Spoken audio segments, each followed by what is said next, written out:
Maintenant, ce soir, juste avant d'aborder ce grand âge de l'Église, j'espère que notre Seigneur va répandre son esprit sur nous et nous bénir de nouveau.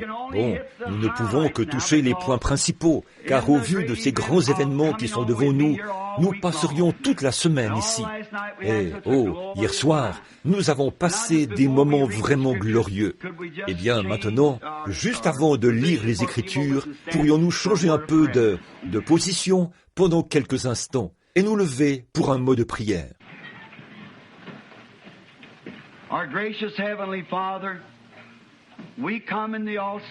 Notre bienveillant Père Céleste, nous venons au nom entièrement suffisant du Seigneur Jésus, sachant qu'un jour tu viendras. Et nous essayons de préparer le cœur des gens à recevoir cette grande révélation que tu es le Fils de Dieu qui est vivant. Tu n'es pas mort, mais tu es vivant pour toujours. Tu vis dans ton Église comme témoin de la Pentecôte, ce glorieux moment où des temps de rafraîchissement viendront de la présence du Seigneur. Nous sommes si heureux de profiter de ces moments ici, après 1900 ans. Et Père, nous courbons humblement la tête en guise de respect pour ces grands hommes tout au long des âges, ces étoiles que tu as tenues dans ta main et dont tu as dit qu'ils étaient les anges des âges de l'Église, des ministres. Combien nous te remercions pour le grand Saint Paul d'Éphèse. Combien nous te remercions pour Irénée, ô Seigneur, Irénée, ton grand serviteur, et aussi pour Saint Martin et pour Saint Colomba ce soir. Seigneur, combien nous te remercions pour ces hommes. Face au romanisme ténébreux, au paganisme qui entrait dans l'Église, ils ont vaillamment pris position pour le message et la bénédiction de la Pentecôte. Ils parlaient en langue et opéraient de grands miracles et des prodiges, guérissaient les malades et ressuscitaient les morts. Beaucoup d'entre eux, Seigneur, ont été écartelés, tués et donnés en pâture aux lions. Des choses intenses se sont produites. La terre est baignée du sang des justes. Et Père, leur sang crie aujourd'hui contre cette Église méchante et adultère. Et tu as dit, un jour, quand tu as versé, l'ange a versé sa coupe sur elle, et le sang de tous les martyrs a été trouvé en elle. Seigneur, aide-nous à être prêts à prendre position maintenant, parce que le temps arrive à sa fin, alors que nous voyons cette bête à 2 cornes monter de la terre, pas de la masse et des foules de gens, avec des cornes semblables à celles d'un agneau, mais elle parlait comme le dragon. Nous croyons que cette heure est proche maintenant, Père, alors que ces églises se regroupent pour former une confédération, faire une image à la bête. Ô Seigneur, ce sera terrible pour le groupe qui ne s'y joindra pas. Le boycottage viendra. Mais à cette heure-là, tu as promis de prendre ton Église. Aide-nous, Seigneur. Avant qu'une seule goutte d'eau tombe, Noé était dans l'arche. Avant que le feu frappe Sodome, Lot était parti. Père, nous croyons qu'avant que les puissances atomiques fassent voler cette terre en éclats, l'Église sera partie. Nous sommes si heureux, Seigneur. Et nous savons que les bombes sont suspendues dans les silos ce soir. Et nous pouvons regarder vers le ciel et voir le Fils de l'homme se lever de son trône afin de se diriger vers la terre pour l'enlèvement de son Église. Et nous savons que ses précieux pieds ne toucheront pas cette terre de péché à ce moment-là, car c'est comme Rebecca qui, venue à dos de chameau, était descendue du chameau juste avant la maison d'Abraham, là-bas dans le champ où elle avait rencontré son épouse.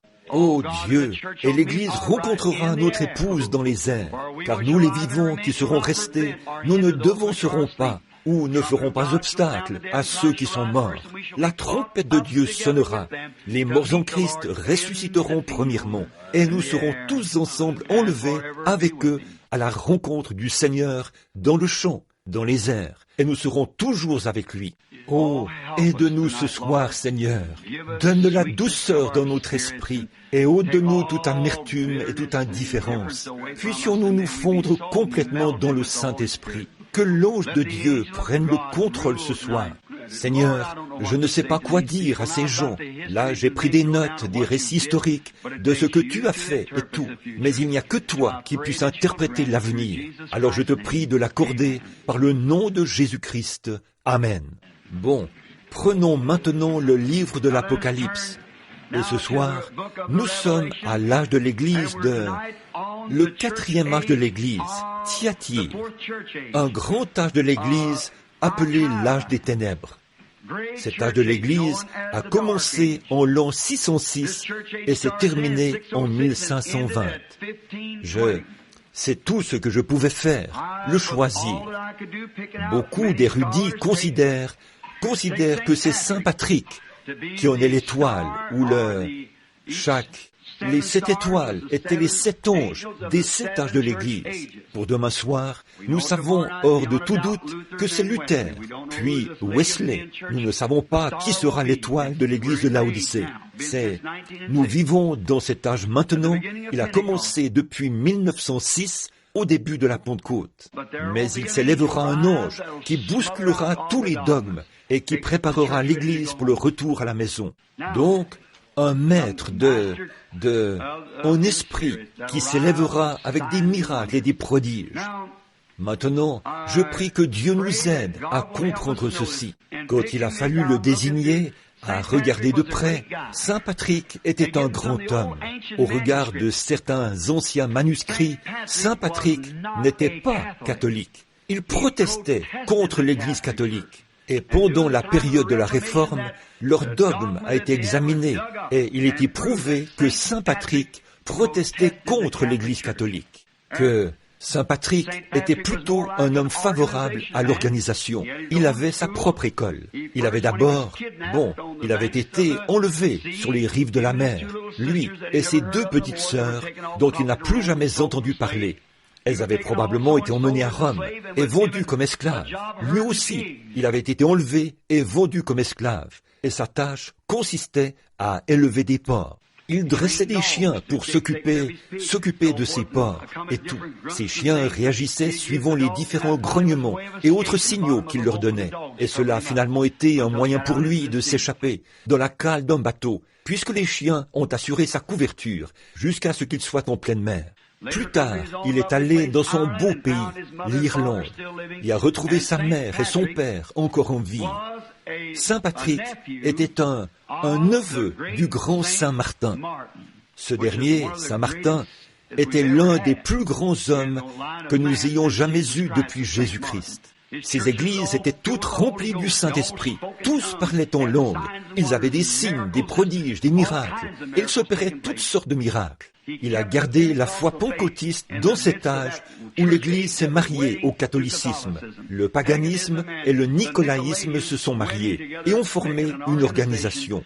Ce qui a permis aux Nicolaïtes, nous les appelons Nikao, ce qui signifie conquérir ou renverser les laïcs, ôter le Saint-Esprit de l'Assemblée, affirmer que seul le prêtre est saint, personne d'autre, voyez. Puis, chacun vit comme bon lui semble, je suppose, aussi longtemps qu'on se confesse au prêtre.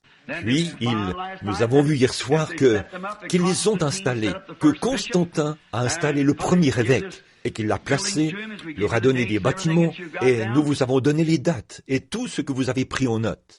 Puis, ils avaient la grande fête du solstice là-bas. C'était le 21 décembre, le jour le plus court de l'année. Et c'est ainsi qu'a été introduite cette hérésie qui faisait de lui le jour du soleil.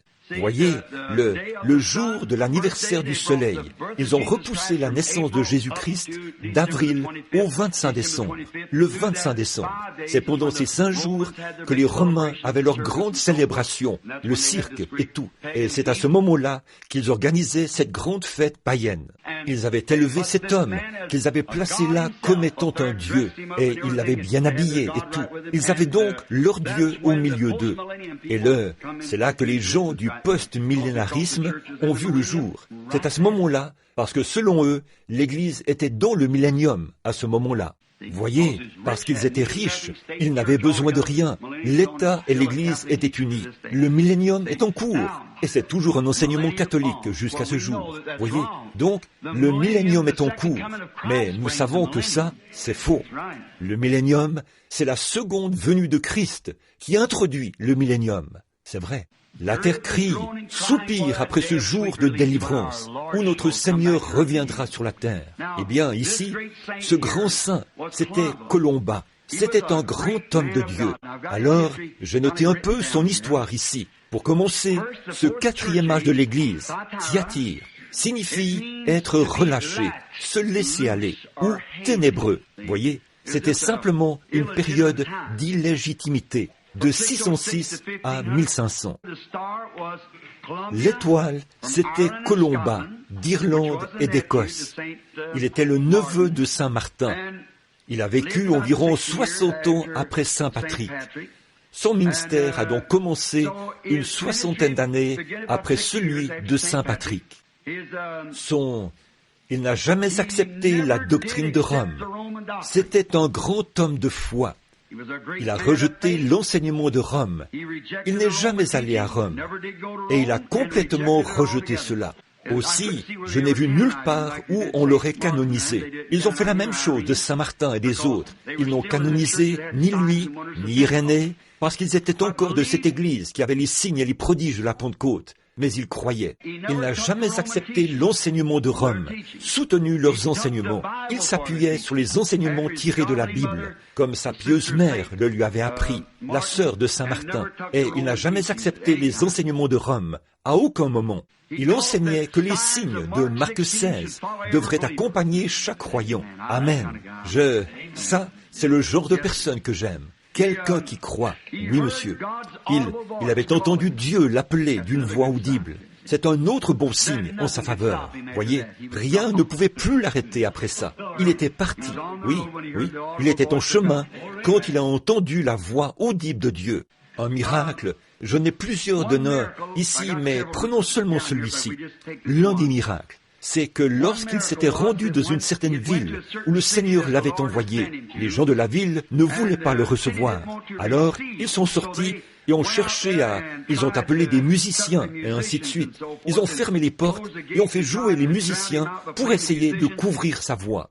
Il s'est mis à prêcher. Cela a couvert les bruits des musiciens et les portes se sont ouvertes. Il est entré et a prêché malgré tout. Tout ce beau monde s'est converti.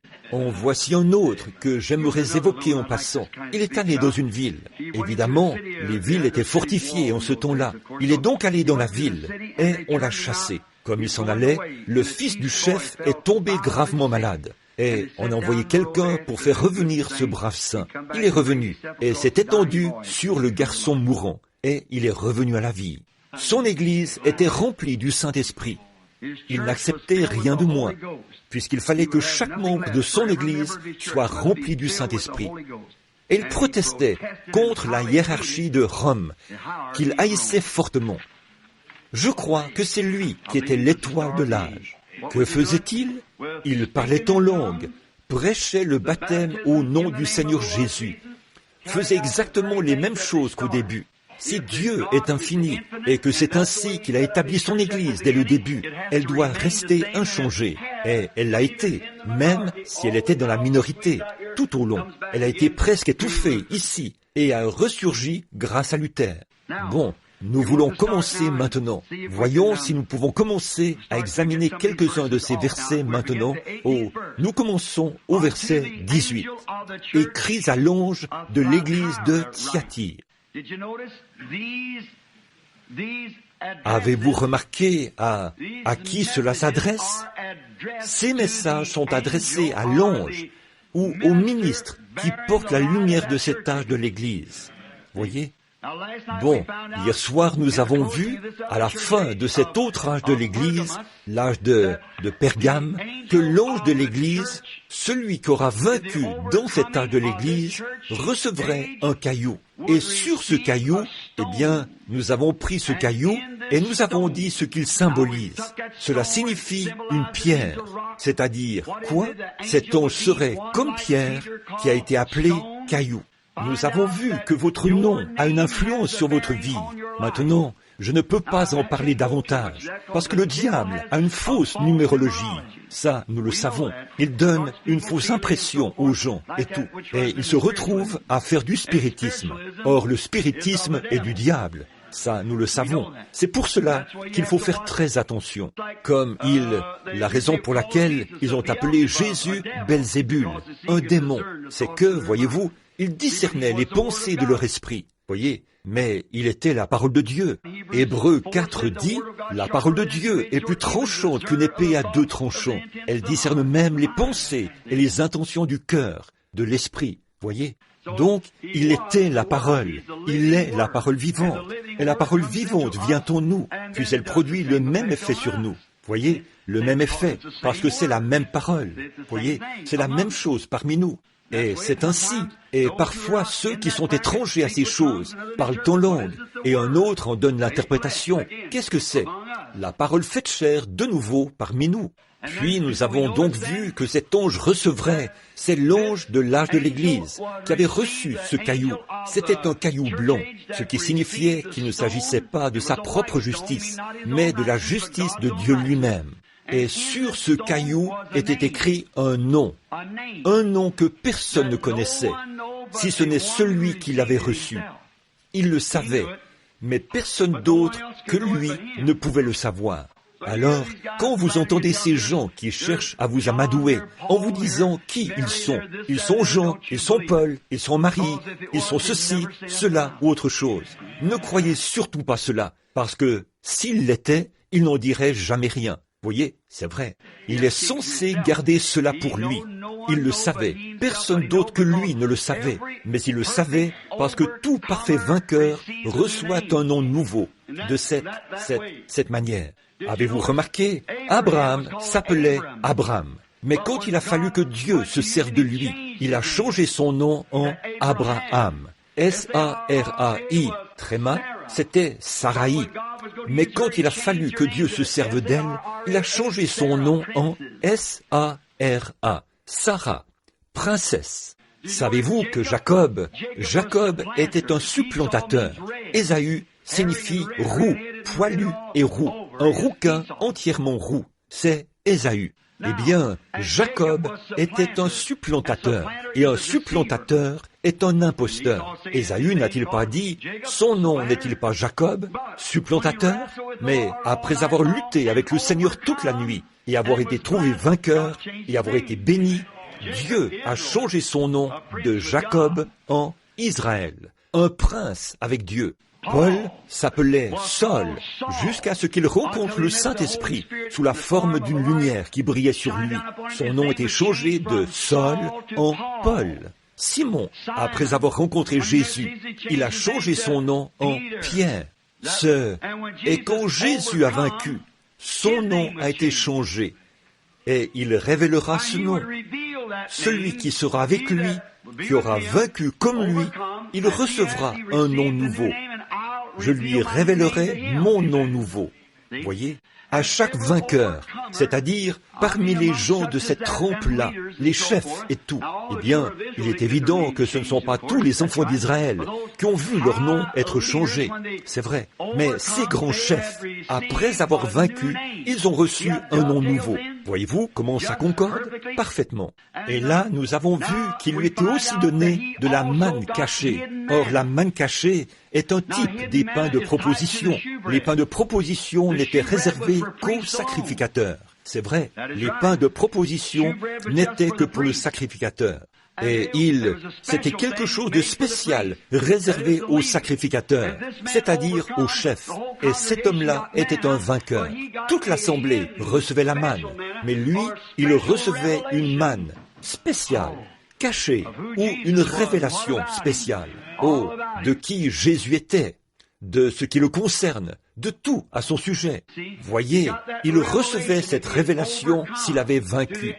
À l'ange, tiens ferme, car celui qui il avait vaincu, ça s'adressait à l'ange de l'Église. Voyez? Bon, nous voyons donc ce soir, nous commençons par « Écrits à l'ange de l'Église de Thyatire ». Voici ce que dit le Fils de Dieu, celui qui a les yeux comme des flammes de feu, et dont les pieds semblables à l'airain ardent. Bon, quand nous l'avons vu au début, à l'âge d'Éphèse, ou au tout début de l'Apocalypse, nous l'avons vu, les 7 éléments de sa personne glorifiée, ses cheveux. Nous avons vu que Jean l'a vu au jour du Seigneur. Quand il vient maintenant, il est un sacrificateur. Quand il était ici sur la terre, il était un prophète. le prophète de Dieu. Il a donc pris son propre sang et s'est présenté devant le Père, ce qui fait de lui un sacrificateur. Quand il reviendra, il sera un roi, prophète, sacrificateur, roi. En tant que prophète de Dieu, il était un aigle. En tant que sacrificateur de Dieu, il était un agneau. Quand il reviendra, il sera le lion, le roi de la tribu de Juda, pour régner. Mais au cours de son sacerdoce, après avoir quitté le sanctuaire, nous le voyons donc là, debout. Et Jean dit qu'il avait été ravi en esprit au jour du Seigneur. Pas au 7e jour, pas le dimanche.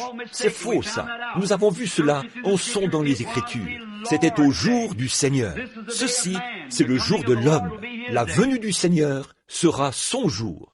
Nous l'avons vu au jour du Seigneur. Et quand il a vu le Seigneur, il avait des cheveux blancs comme la neige. Et nous savons que cela représente un juge. Une autre chose, c'est qu'à ce moment-là, il n'était pas un sacrificateur, puisqu'un sacrificateur se ceint à la taille, ce qui signifie qu'il est de service. Mais lui, il était ceint au niveau de la poitrine, ici en haut, ce qui signifie qu'il était un juge. Amen.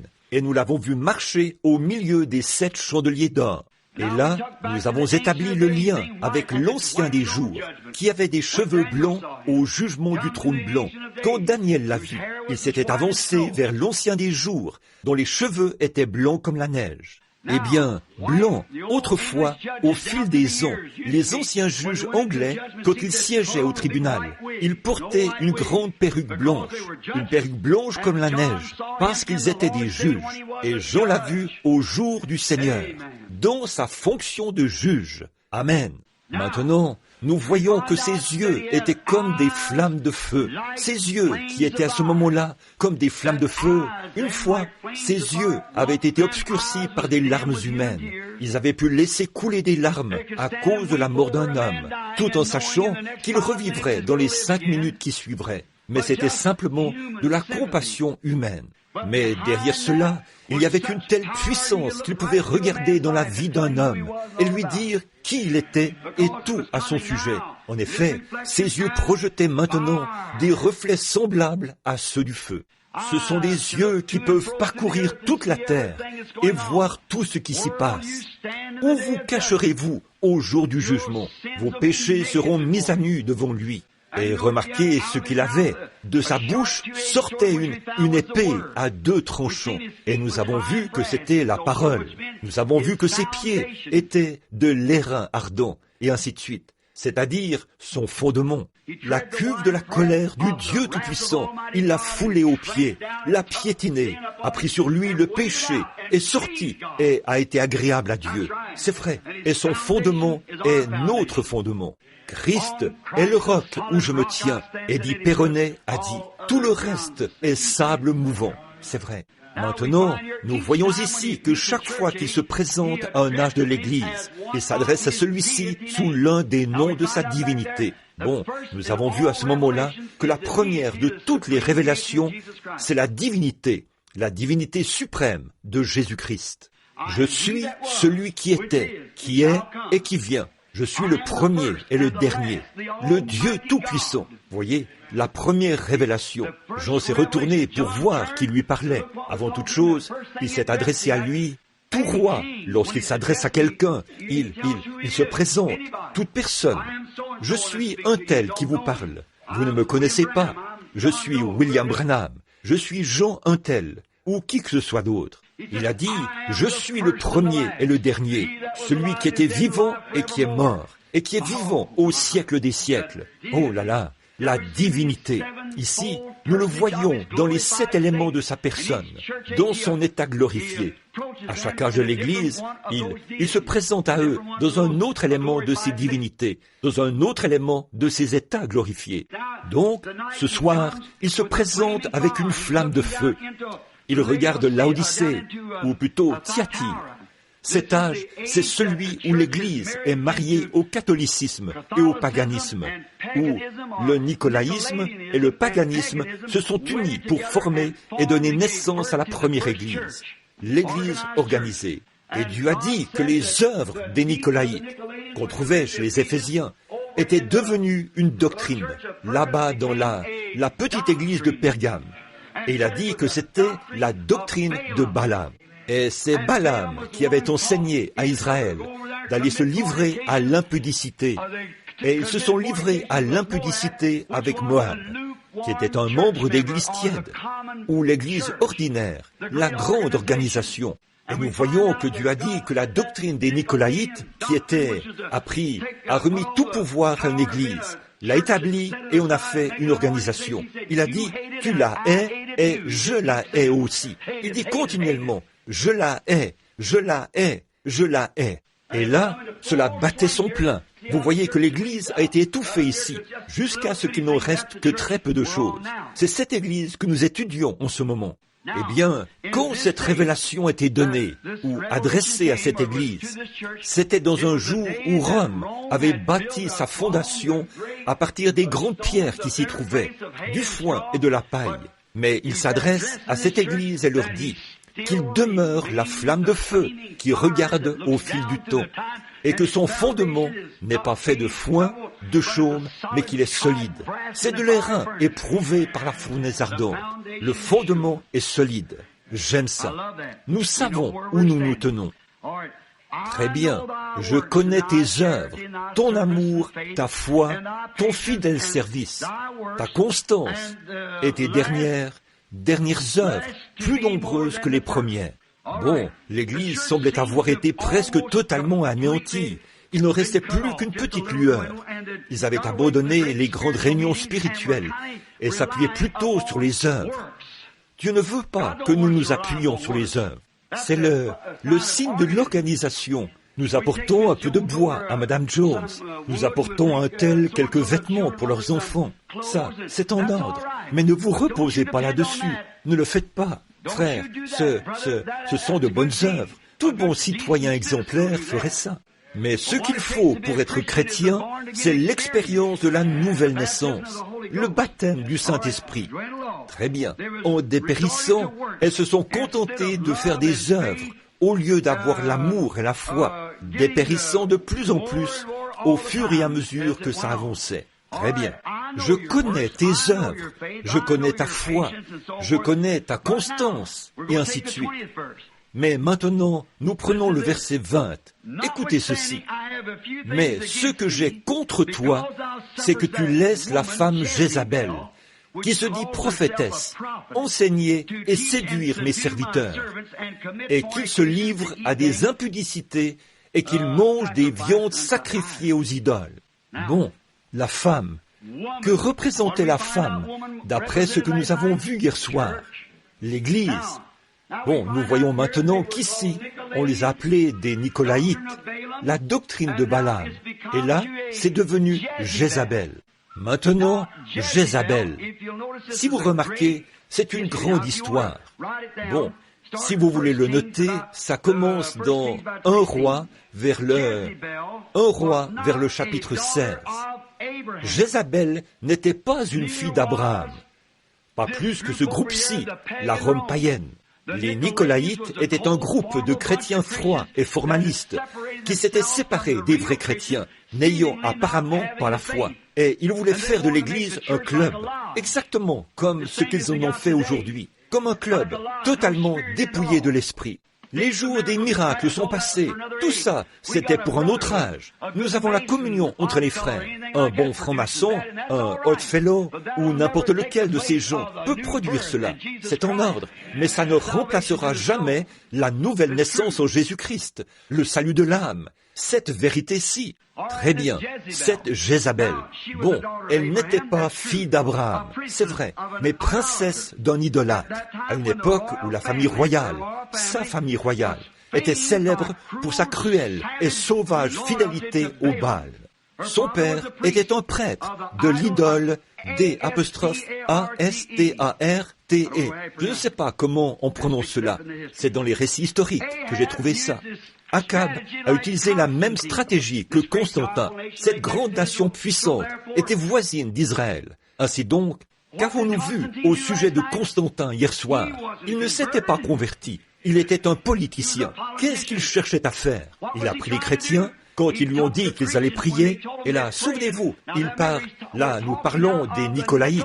Il leur a dit que s'ils priaient et qu'ils gagnaient la bataille, alors il deviendrait un chrétien. Il a eu un songe. Il a peint des croix blanches sur ses boucliers ce soir-là.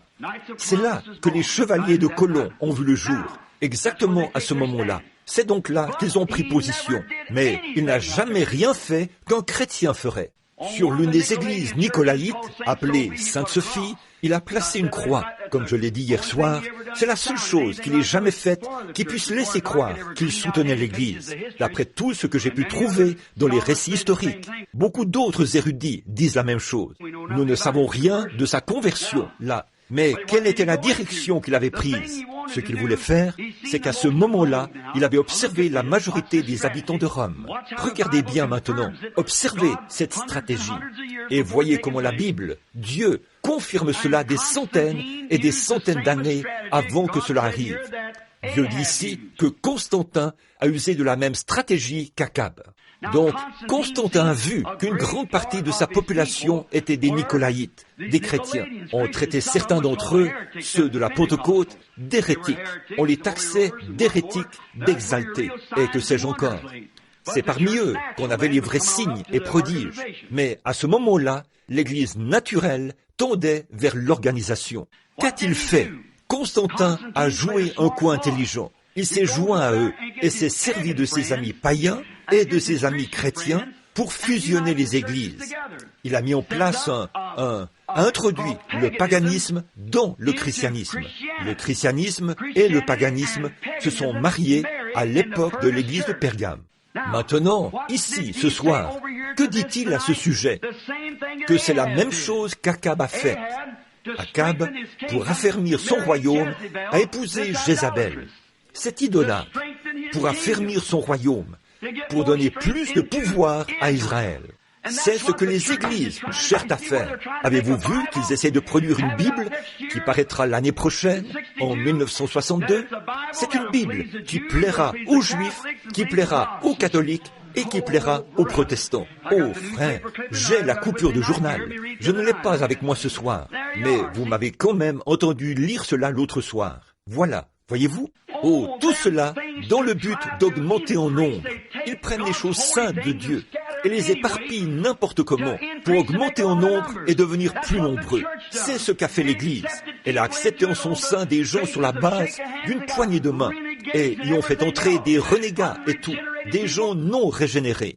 Mais dans le véritable corps de Christ, qui n'est pas une organisation, mais le corps mythique de Christ, on ne peut y entrer que par un seul moyen, et c'est par le baptême du Saint-Esprit. C'est vrai.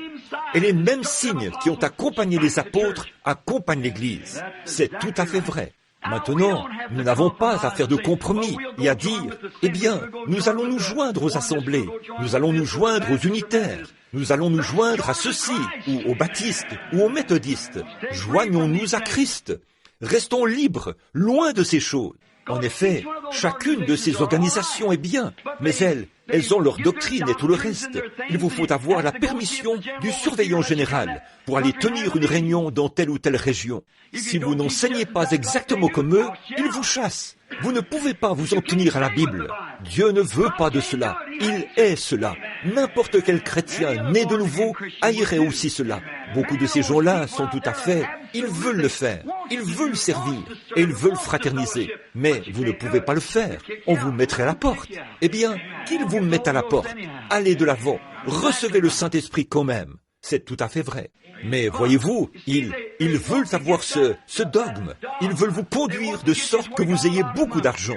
Les baptistes avaient un slogan en 44. 1 million de plus en 44. Qu'ont-ils obtenu? Tout comme le grand évangéliste Billy Graham l'a dit lorsqu'il était à Louisville. Je vais dans une ville. Il a dit, Paul allait dans une ville. Il faisait un converti. Il revenait l'année suivante. Il y en avait 30 à partir de celui-là. Des arrière petits-enfants à partir de cette seule conversion. Il a dit, je vais dans une ville. J'en fais 30 000. J'y retourne l'année suivante et je n'en trouve même pas 30. C'est ce qu'il a dit. Il a fait une bonne déclaration. Mais je ne crois quand même pas que notre précieux frère avait raison. Il a dit, vous, prédicateurs paresseux, il a dit, je vous donne leurs noms et leurs adresses. Vous restez assis là, les pieds sur le bureau, et vous leur écrivez une lettre au lieu d'aller leur parler. Je l'ai en quelque sorte admiré d'avoir dit cela. Je préfère qu'un homme soit ce qu'il est, pas un hypocrite. Prenez position ouvertement et soyez ce que vous êtes. J'aime ça, mais j'aimerais lui dire, Billy, qui était là-bas pour s'occuper du converti de Paul? Voici ce qu'il en est, Billy. Si tu arrêtais de leur permettre d'aller recevoir une poignée de main et qu'ils prennent conscience et disent « Oui, j'accepte Jésus comme mon sauveur personnel » et qu'ils restent là jusqu'à ce qu'ils meurent et pourrissent et qu'ils naissent de nouveau du Saint-Esprit, il ferait alors de nouveaux convertis. Frère, il est tout feu, tout flamme. Impossible de l'arrêter. C'est comme une maison au feu par un jour de grand vent. Vous n'y pouvez absolument rien. Oh, il enflamme tout, mon frère. Un vrai converti à Christ. Il ne peut pas rester tranquille. Il est juste, il ne s'arrête jamais. Oh, je suis si heureux. Oh là là, le baptême du Saint-Esprit à l'ancienne mode, qui embrase votre âme. Vous ne pouvez pas rester tranquille. Ce vent vous secoue. Ce vent impétueux souffle continuellement en vous. Eh bien, je continue simplement d'y ajouter du bois et d'avancer. Oui, monsieur, personne n'avait à s'occuper du converti de Paul. Paul les amenait assez profondément en Christ jusqu'à ce qu'ils meurent à eux-mêmes et vivent en Christ. Ainsi, ils feraient le reste. C'est vrai. Voilà, c'est ça. Les frères baptistes sont très bien, mais 1 million de plus, qu'est-ce que ça peut bien changer? Vous avez 1 million de noms de plus. Eh bien, asseyez-vous et inventez-en si vous tenez à en ajouter. C'est très bien. Mais, mon frère, ce qu'il nous faut, ce sont des noms dans le livre de vie de l'agneau, immolés dès la fondation du monde, lavés dans le sang, remplis du Saint-Esprit, et des signes et des prodiges qui vous accompagnent. Fouillez dans l'histoire. Je souhaiterais que vous puissiez tous vous procurer les conciles de Nicée pour lire ces choses, pour voir combien ces martyrs ont porté la flamme de la Pentecôte. Je vous le dis maintenant, frères, vous les baptistes, les méthodistes, et quoi que vous soyez, la vraie lumière authentique, il ne s'agit pas de l'organisation pentecôtiste là, mais la vraie lumière authentique, c'est l'expérience de la Pentecôte. Donc, eh bien, j'ai consacré des jours et des jours à parcourir ces récits historiques. J'ai cherché dans tout ce que je pouvais trouver partout. Et c'est cette flamme de la Pentecôte qui est restée vivante depuis la Pentecôte jusqu'à ce jour. Oui, monsieur, elle a été rejetée. Certains disent, eh bien, la grande Église catholique a résisté aux vagues. Eh bien, ça prouve que c'est elle qui est la véritable Église. Eh bien, à mon avis, ce n'est pas surprenant qu'elle ait pu se perpétuer, puisqu'elle bénéficie du soutien de l'État et tout. Mais ce qui est surprenant, c'est ce petit groupe qui a été rejeté, cette petite minorité, chassée, jetée en prison, sciée en morceaux. Comment ont-ils pu se perpétuer? C'est parce que l'Esprit du Dieu vivant agit en eux. Et tous les démons de l'enfer ne peuvent pas prévaloir contre cela. Sur cette pierre, je bâtirai mon église, et les portes de l'enfer ne prévaudront point contre elle. Voilà la chose véritable. C'est ce qui a donné le Saint-Esprit à ces prédicateurs méthodistes, et ainsi de suite, ici. Voyez-vous, ça les fait se lever, ça vous fait quelque chose. Ça ne faillira jamais. Akab, c'est hypocrite. Voyez-vous, il a réfléchi à ça et s'est dit, bon, si seulement je pouvais les rassembler là et en faire une grande nation, si j'épouse la fille de ce type-là, eh bien, nous serons amis. Qu'est-ce qu'il faisait là? Il vendait son droit d'aînesse. Maintenant, quand l'Église protestante ira bien s'unir à l'Église catholique, cela produira la même chose que cela avait produit à cette époque-là. Akab a vécu dans un jour où c'est arrivé 3 fois. Il a vécu au moment où Israël faisait son expérience de nuit noire au cours de son pèlerinage. Et ici, c'était de nouveau un moment où il faisait nuit noire. Et là, nous arrivons de nouveau où il fait nuit noire. Il y a eu 3 générations avant ceci. Ici, ici et ici. Now, when this Protestant church does go back and unite with the Catholic Church, it'll do the same thing it did back under.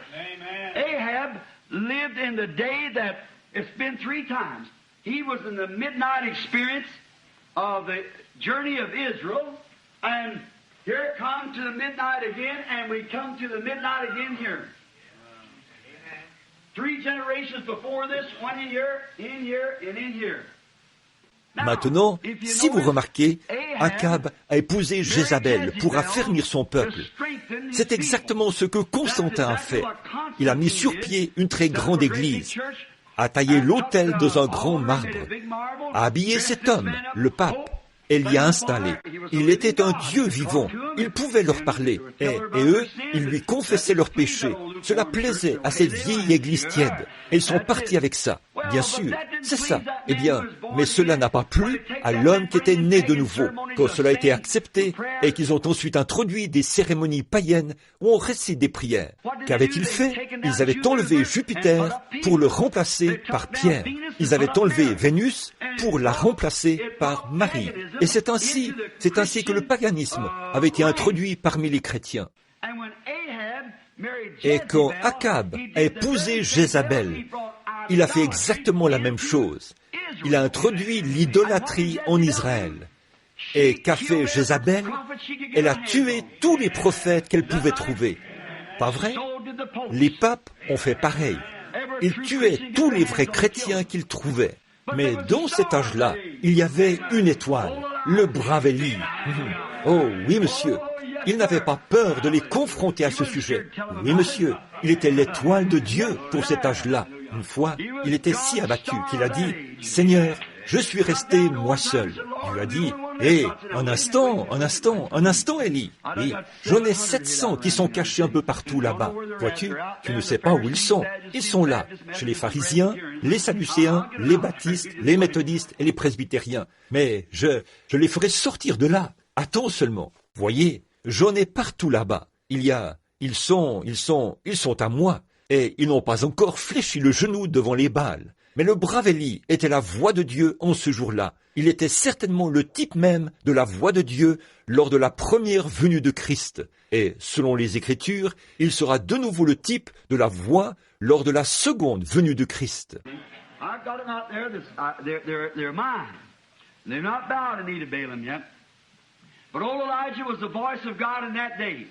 He sure was a very type of the voice of God. It was the first coming of Christ, and it'll be the type of the voice in the second coming of Christ again, according to the Scriptures.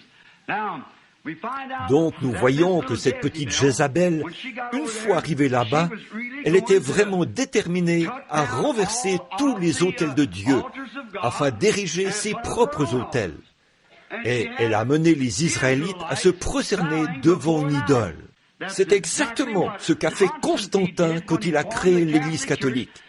Il a introduit le paganisme dans l'Église chrétienne et a amené les chrétiens à se prosterner devant des idoles. C'est tout à fait l'âge des ténèbres de nouveau, l'âge des ténèbres d'Israël, l'âge des ténèbres de l'Église, se prosterner devant des idoles. C'est Élie qui était l'étoile en son jour. Elle a amené tout Israël à adorer des Baals, tout comme l'a fait l'Église catholique à Thyatire. Bon, je veux que vous remarquiez une autre chose frappante ici. C'est ce que j'ai trouvé en parcourant l'histoire. Jésus a dit qu'elle se disait prophétesse. La femme Jézabel qui se dit prophétesse. Maintenant, vous voyez, l'Église catholique ne permet pas à ses fidèles de lire la Bible, parce qu'ils disent que le prêtre est le seul qui puisse donner l'interprétation divine de la parole. Eh bien, c'est la vraie signification du mot prophète. Un prophète a l'interprétation divine de la parole de Dieu. C'est tout à fait vrai. Comment peut-on dire d'une personne, de quelqu'un, qu'il est prophète, et dire ensuite qu'il a une fausse révélation? Ça tient autant debout que la filiation éternelle, voyez-vous? Voyez, un prophète signifie celui qui interprète correctement, celui à qui vient la parole du Seigneur, à qui vient la révélation. Le mot prophète signifie un interprète de la parole divine. Jésus a dit, s'il y en a un parmi vous qui est spirituel ou prophète, moi, le Seigneur, je lui parlerai. Et si ce qu'il dit s'accomplit, alors écoutez-le, car je suis avec lui. Si cela ne s'accomplit pas, alors ne l'écoutez pas. C'est tout. C'était la parole divine de Dieu. Et la parole du Seigneur est venue au prophète. Maintenant, ils disaient donc que cette Église était une prophétesse. Or, souvenez-vous, il y a eu un changement là. De nicolaïsme, c'est devenu elle. vous le voyez, une Jézabel. Or, hier soir, c'était la doctrine de Balaam. Vous voyez, la doctrine des Nicolaïtes est la doctrine de Balaam. Or, c'est Balaam qui a amené Israël dans la prostitution. Et qu'ont fait les Nicolaïtes? Ils ont créé l'organisation. Alors, si vous mettez les deux ensemble, ça devient elle, l'Église. Certainement. Apocalypse 17, la grande prostituée qui est assise sur les grandes eaux. Une femme, une prostituée. Qu'est-elle? Ou qu'est-ce qui fait qu'elle est une prostituée? Elle se livre à des impudicités spirituelles, en donnant une mauvaise interprétation de la parole aux gens. Éloignez-vous de ce fanatisme. Ça, c'est du vrai fanatisme. C'est vrai. Maintenant, vous voyez, elle se dit prophétesse. Nous sommes les véritables. Nous sommes le concile. Nous sommes de nouveau le concile de Laodicée, le concile des hommes. Nous avons décidé ceci, et c'est ainsi. Alors, écoutez-nous. Mais ce jeune prêtre qui habite quelque part ici et qui m'a interrogé au sujet d'Élisabeth Frazier ou de la petite Frazier, il a dit, le cardinal veut savoir si vous, ou l'évêque, si vous avez baptisé la petite Frazier. Il a dit, elle est devenue catholique. J'ai dit, oui, je comprends ça. Il a dit, l'avez-vous baptisée? J'ai dit, oui, monsieur. Il a dit, comment l'avez-vous baptisée? J'ai dit, du baptême chrétien. Oui. Il a dit, eh bien, que voulez-vous dire par là? J'ai dit, du baptême chrétien, tel que la Bible l'enseigne. Il n'y a qu'une seule façon de baptiser du baptême chrétien. Chaque personne dans la Bible a été immergée dans l'eau au nom de Jésus-Christ. Il a noté cela. Il s'est mis à prendre des notes et tout. Il a dit, vous savez, l'Église catholique baptisait ainsi. J'ai dit, quand? J'ai dit, j'ai ici tous les récits historiques les plus anciens que j'ai pu me procurer à Londres et ailleurs. C'était afin que je puisse étudier cela en prévision de cette heure qui viendra bientôt, où quelque chose se produira. J'ai dit, je veux savoir où j'irai. Il a dit, oh, a-t-il dit, dans la Bible. J'ai dit, voulez-vous dire que... Il a dit, Jésus a organisé l'Église catholique. J'ai dit, alors, Pierre, était-il le premier pape? Il a dit, très certainement. J'ai dit, je pensais que l'Église était infaillible et qu'elle ne changeait pas et que toutes les messes étaient dites en latin pour que rien ne change. Il a dit, c'est vrai. J'ai dit, eh bien, vous avez certainement fait bien des changements depuis ce temps-là. J'ai dit, si cette Bible est un livre catholique, alors je suis un catholique à l'ancienne mode. Vous voyez, c'est vrai. J'ai dit, alors je suis un catholique à l'ancienne mode. Et j'ai dit, cela a certainement, il a dit, eh bien là, voyez-vous, la Bible n'est que le récit de l'histoire de l'Église catholique. Il a dit, Dieu est dans son Église. J'ai dit, Dieu est dans sa parole. C'est vrai. Que ma parole soit reconnue pour vraie et toute parole d'homme pour mensonge. Et ce livre de l'Apocalypse, c'est le seul livre, laissez-moi le répéter, sur lequel Jésus a mis le sceau de son approbation. Et la première chose qu'il a faite a été de révéler sa divinité. Et il l'a fait entièrement. Et il a dit, quiconque en retranchera quoi que ce soit ou y ajoutera quoi que ce soit, celui-là, sa part, sera retranché du livre de vie. Béni soit celui qui lit ou celui qui entend, et maudit est celui qui ajoutera une seule chose ou en retranchera quoi que ce soit. Voilà, vous voyez donc où se trouve le danger. Alors, n'y ajoutez jamais rien, laissez-la simplement telle qu'elle est, et continuez simplement à avancer. L'Esprit vous la révélera si vous demeurez humble. Demandez-lui, voyez, c'est vrai. Donc, ce n'est pas compliqué. Jésus a loué le Père a dit, je te loue, Père, de ce que tu as caché ces choses aux yeux des rabbins, des évêques, des cardinaux, des surveillants généraux, et de ce que tu les as révélés aux enfants, lesquels sont disposés à apprendre. Voyez? Voilà ce que vous voulez avoir.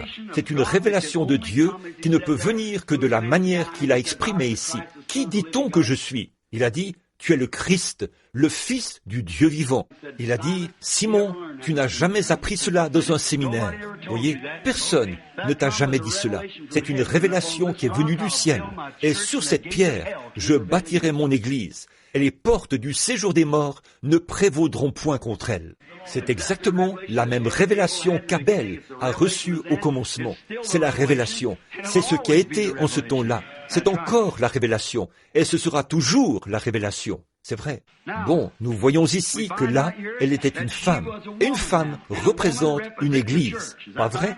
Christ vient chercher quoi? Une épouse, une femme, une vierge pure. Et cette vieille femme-ci prétendait être l'église de Dieu. Mais en réalité, elle était parée de richesses, de perles et tout. Elle tenait la coupe des impuretés de ses impudicités. Et elle avait enivré tous les rois de la terre de ce vin. Pas vrai? Maintenant, nous voyons ici qu'on l'appelle Jézabel. Et Jézabel, le mal que Jézabel a fait, dès qu'elle a eu de l'emprise sur les Israélites, elle les a mis à mort et a fait tout ce qu'elle pouvait. Elle a érigé ses propres autels. Pas vrai? C'est exactement ce que l'Église catholique a fait. C'est exactement ça. Mais maintenant, lisons juste un peu plus loin. Ceci va vous surprendre. Parfois, quand notre croissance s'arrête, nous mangeons un peu plus. Se dit prophétesse. Là, si elle dit « Je suis la seule qui puisse interpréter la parole et enseigne et séduit mes serviteurs pour qu'ils se livrent à des impudicités, qu'ils mangent des viandes sacrifiées aux idoles. » Ce frère qui a posé la question au sujet du serpent, du fait de manger le fruit dans le jardin d'Éden. Vous voyez ce qu'il en est, n'est-ce pas, quand il parle de manger ici? En réalité, c'était au plan spirituel. Voyez-vous, je lui ai donné du temps pour qu'elle se repentît. Et elle ne veut pas se repentir de son impudicité. Impudicité. Voici, je vais la jeter sur un lit. Quelle sorte de lit? De mondanité. C'est exactement l'état dans lequel elle est aujourd'hui. Et envoyer la grande tribulation à ceux qui commettent adultère avec elle, à moins qu'ils ne se repentent de leurs œuvres. Il s'agit là de passer par la grande tribulation. Ferait mourir de mort ses enfants. Oh! C'est quoi? Cette vieille femme avait des enfants. Bon, Apocalypse 17. Combien d'entre vous étiez tous ici hier soir, je pense. Très bien. Dans Apocalypse 17, cette vieille prostituée, l'Église catholique, a été appelée une femme de mauvaise vie. Et elle était la mère des impudiques. Ça ne pouvait pas être des garçons, c'était des églises. Maintenant, d'où vient l'église luthérienne? D'où viennent toutes les autres? D'où viennent toutes les organisations? Quelle est l'origine de tout cela? Laodicée? Les Nicolaites ont finalement abouti là-dedans. Et c'est de nouveau la même chose, exactement. Vous n'y pouvez rien, frère. Oh, Élie s'y est opposé en son jour. Jean s'y est opposé en son jour. Oui, monsieur, n'ayez pas la prétention de dire en vous-même, nous avons Abraham pour père, car je vous déclare que de ces pierres-ci, Dieu peut susciter des enfants à Abraham. Voyez, on ne peut vraiment rien y faire. Donc, elle avait des enfants. Est-ce que la véritable Jézabel avait des enfants? Oui, monsieur. Écoutez, je ferai mourir ses enfants. Quoi? L'Église catholique, elle a pour enfants les dénominations protestantes. Voyez, c'est exactement ça, parce qu'elles font la même chose. Toutes se baptisent en elles quand elles font usage de ce baptême bizarre, ce baptême non scripturaire. Des poignées de main plutôt que le Saint-Esprit, Père, Fils et Saint-Esprit, plutôt que Jésus-Christ. Elles font exactement tout ce qui est contraire à la Bible, toujours, et elles foncent droit là-dedans. Sa fille s'appelait Athalie, A-T-H-A-L-I-E. Elle lui a fait, Jézabel, a fait en sorte qu'Athalie se marie avec Joram, le fils du roi de Juda. Et très vite, les autels des Baals ont été dressés à Jérusalem. Bon, vous n'avez pas besoin de fouiller cela dans l'histoire, c'est dans la Bible. Voyez, sa fille, Athalie, s'est mariée avec Joram, le fils de Josaphat. Et ses filles ont fait la même chose qu'elle. Oh là là, ne pouvez-vous pas voir cela? Voyez-vous ce que ces organisations ont fait, frères? Elles sont retournées directement à cela, par Luther et les autres, exactement. Elles se sont organisées au lieu de permettre au Saint-Esprit. Et les pentecôtistes ont fait exactement la même chose. Ils ne pouvaient pas simplement laisser le Saint-Esprit aller de l'avant et agir à sa manière, et aller de l'avant. Et chaque lumière qui vient, examiner cela par la parole, et aller de l'avant. Ils ne pouvaient pas laisser le Saint-Esprit diriger. Il leur fallait créer une organisation et rejeter tout ce qui arriverait par la suite. Ils sont retournés directement là-dedans et se sont remariés à cette chose. Exactement. Quand nous en arriverons à cet âge-là, attendez de voir ce qui se passera. Voyez, ils se sont carrément remariés. Jésus a dit ici, c'est cette Jézabel qui se dit prophétesse. Je vais la jeter sur un lit de mondanité et aussi faire mourir ses enfants. Eh bien, de quelle? De mort. Quel genre de mort ces enfants vont-ils subir? Voyez-vous, ils sont maintenant morts spirituellement. Ils n'ont aucune révélation. Ils connaissent leur organisation, ils connaissent leur catéchisme, ils connaissent la doctrine de leur Église, mais quand il s'agit de connaître Dieu, certains d'entre eux ne connaissent pas plus cela qu'un Hottentot ne peut connaître une nuit égyptienne. C'est vrai. Quand il s'agit de vraiment connaître le Saint-Esprit, on s'étonne. Ils appellent cela, sont prompts à taxer l'Esprit de Dieu de divination ou de démon, par le fait de discerner les esprits et des choses de ce genre, de chasser ce qui est mal. Eh bien, il ne fait pas partie de notre organisation. Ce groupe-là, voyez, ils n'en savent rien du tout. Et puis, il lui colle une étiquette du genre Jésus seul, ou quelque chose comme exalté, ou quelque chose de ce genre. Ils n'en savent rien du tout. Et le reproche où cela sera mis à nu. C'est tout à fait vrai. Dieu le fera, aussi sûr que je me tiens derrière cette chair.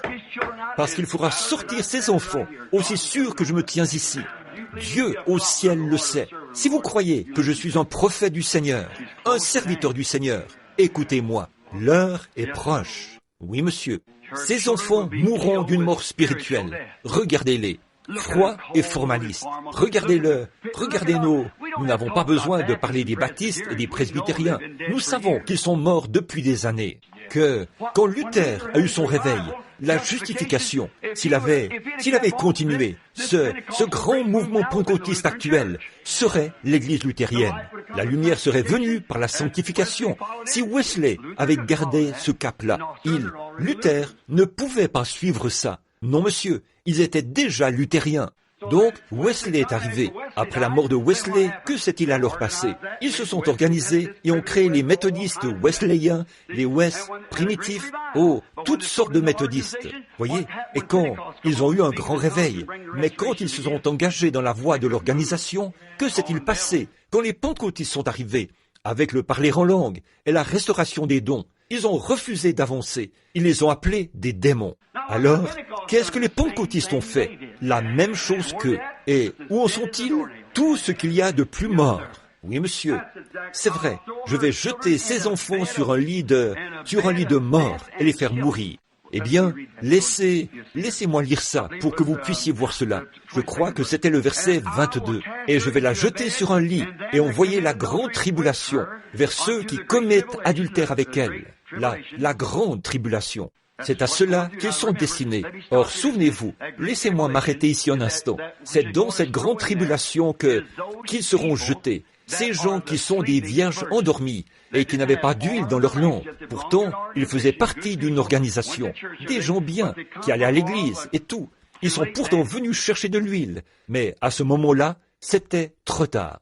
Voyez, la jeter dans la grande tribulation, elle passera par là. C'est par là que passera l'Église catholique. Et tous ses enfants iront avec elle dans la grande tribulation. À moins qu'ils ne se repentent de leurs œuvres.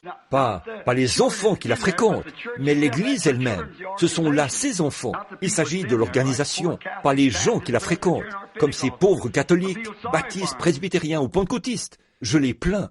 C'est que, êtes-vous chrétien? Je suis presbytérien. Oh, ça n'a rien à y voir, ça. Pas plus que de dire qu'un cochon sur lequel on a placé une selle d'Amazon est un cheval de course. Alors, que pourriez-vous donc y faire? Rien du tout. Je ne dis pas ça pour plaisanter. Ce n'est pas un endroit pour plaisanter. Ça, c'est l'évangile. Voyez, je voulais juste vous illustrer cela. Voyez, mais c'est vrai. Voyez, ça n'a rien à y voir. Rien du tout. Je suis pentecôtiste. Ça n'a rien à y voir. Rien du tout. Vous pourriez faire partie d'un nombre infini d'organisations. Mais êtes-vous un enfant de Dieu, né de nouveau? Aimez-vous vraiment tout le monde, de tout votre cœur, de toute votre âme?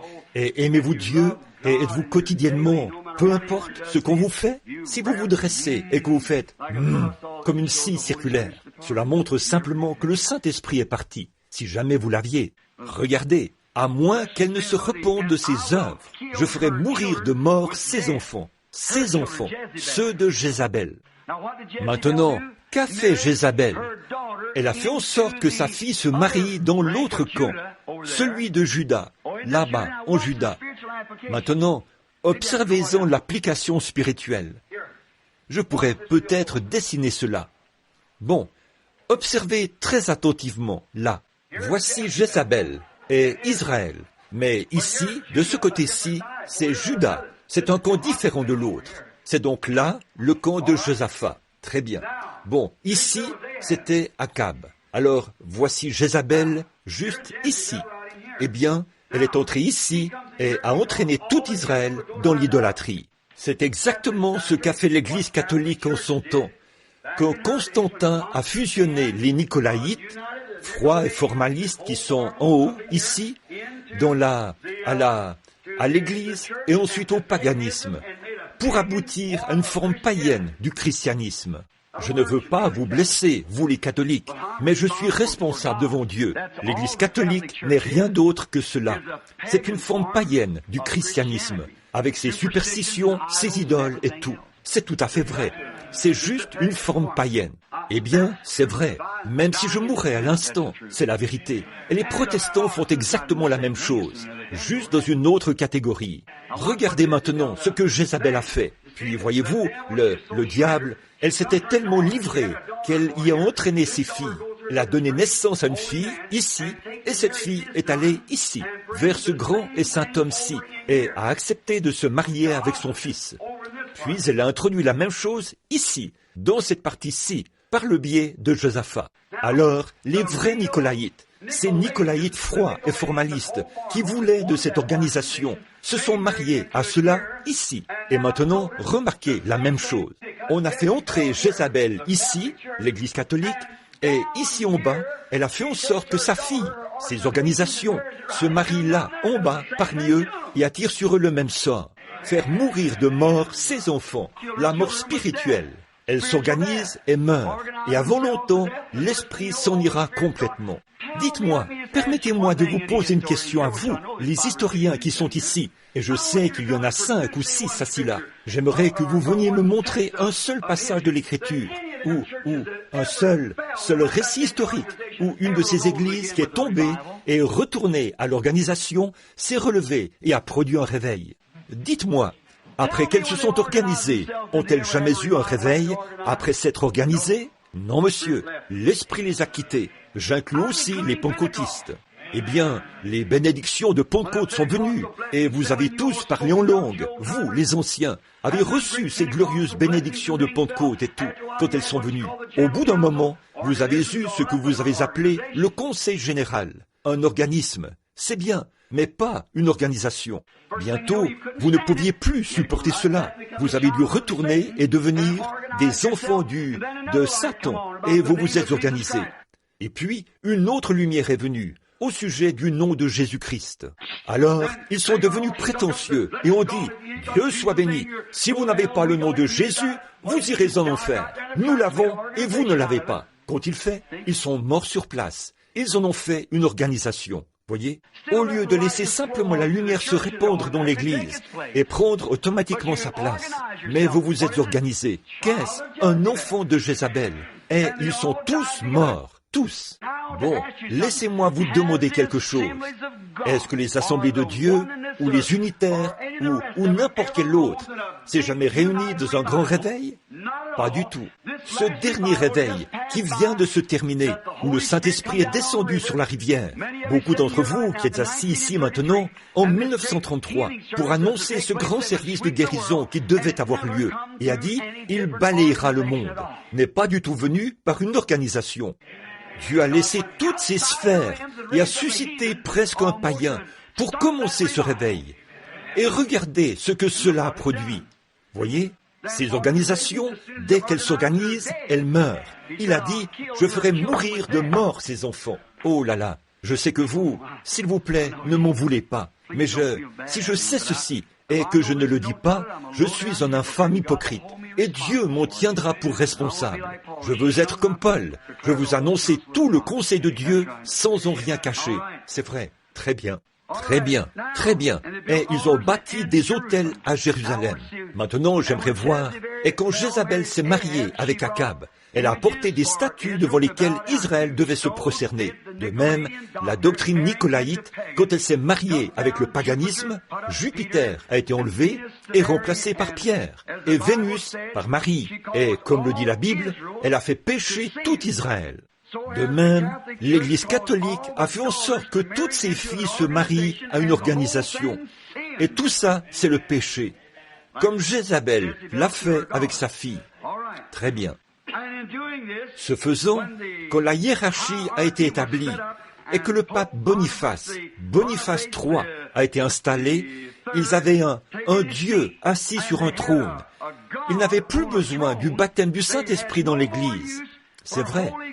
Ils avaient donc leur credo et leur formalisme, et ils sont allés de l'avant. Et quand l'organisation a accepté les mêmes dogmes, ils ont mis fin à la liberté du Saint-Esprit dans l'Église. Les baptistes, les presbytériens, les méthodistes et tout le reste. C'est ce qu'ils ont fait, certainement. Et nous les voyons flétrir et mourir progressivement, comme Jésus l'a dit au sujet de la vigne. Ainsi, tout ce qui a trait au Saint-Esprit, en termes de signes et de prodiges, était considéré comme des choses du passé. Il s'était enrichi comme elle l'avait fait. Donc, elle a fait pécher le monde entier, parce qu'elle est allée dans toutes les nations, elle et ses filles. C'est vrai. Maintenant, voyez comment il l'appelle là, dans un autre âge de l'Église. Voyez comment il l'appelle. Voyez comment il plaide ici à la fin, pour faire sortir son reste, à cause des élus, juste un petit nombre. Sinon personne ne serait sauvé si, et non les autres. Comme il est écrit dans Apocalypse 13, 6. Aimeriez-vous qu'on prenne ça juste un instant? Là, il a dit que cette femme a fait que tous reçoivent une marque.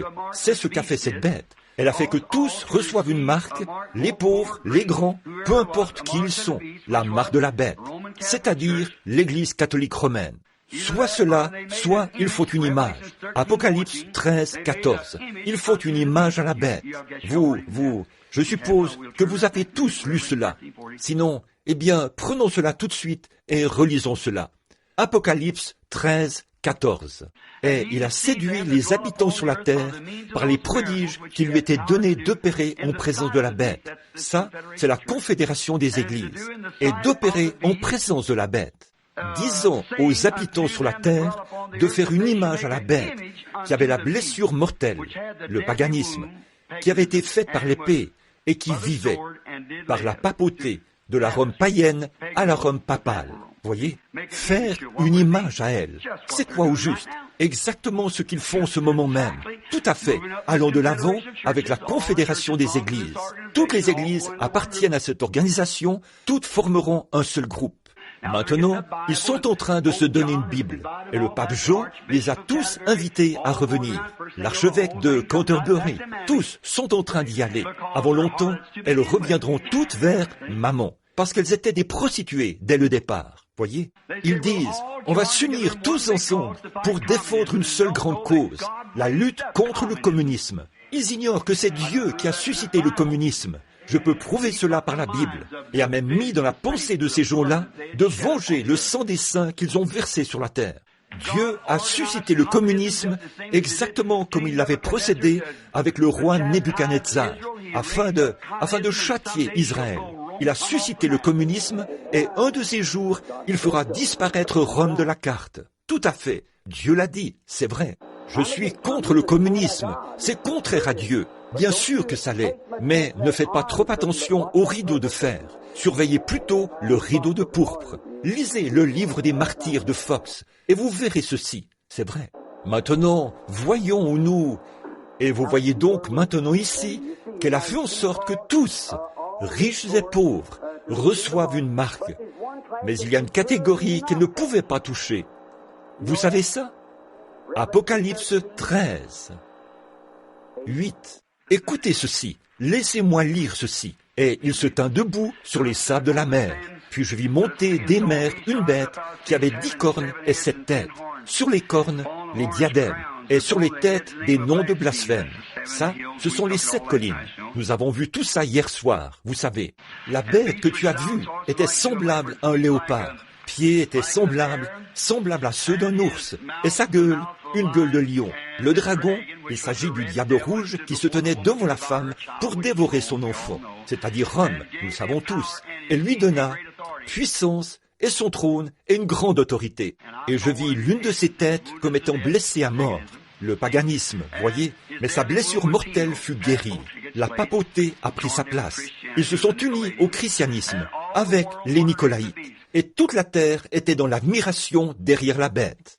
Le catholicisme s'est répandu dans toutes les nations qu'il y a sous les cieux. C'est vrai, comme Daniel l'a dit au sujet du fer, qui se mêle à l'argile et tout.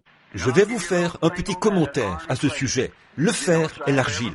L'avez-vous remarqué, ou vous ai-je déjà parlé de cette dernière grande conférence qui s'est tenue ici, où Khrouchtchev a enlevé son soulier et a frappé la table avec? À cette réunion, il y avait 5 nations orientales et 5 nations occidentales. Khrouchtchev était à la tête des nations orientales. Eisenhower était à la tête des nations occidentales. Ce sont eux les 2 principaux dirigeants, les 2 gros orteils.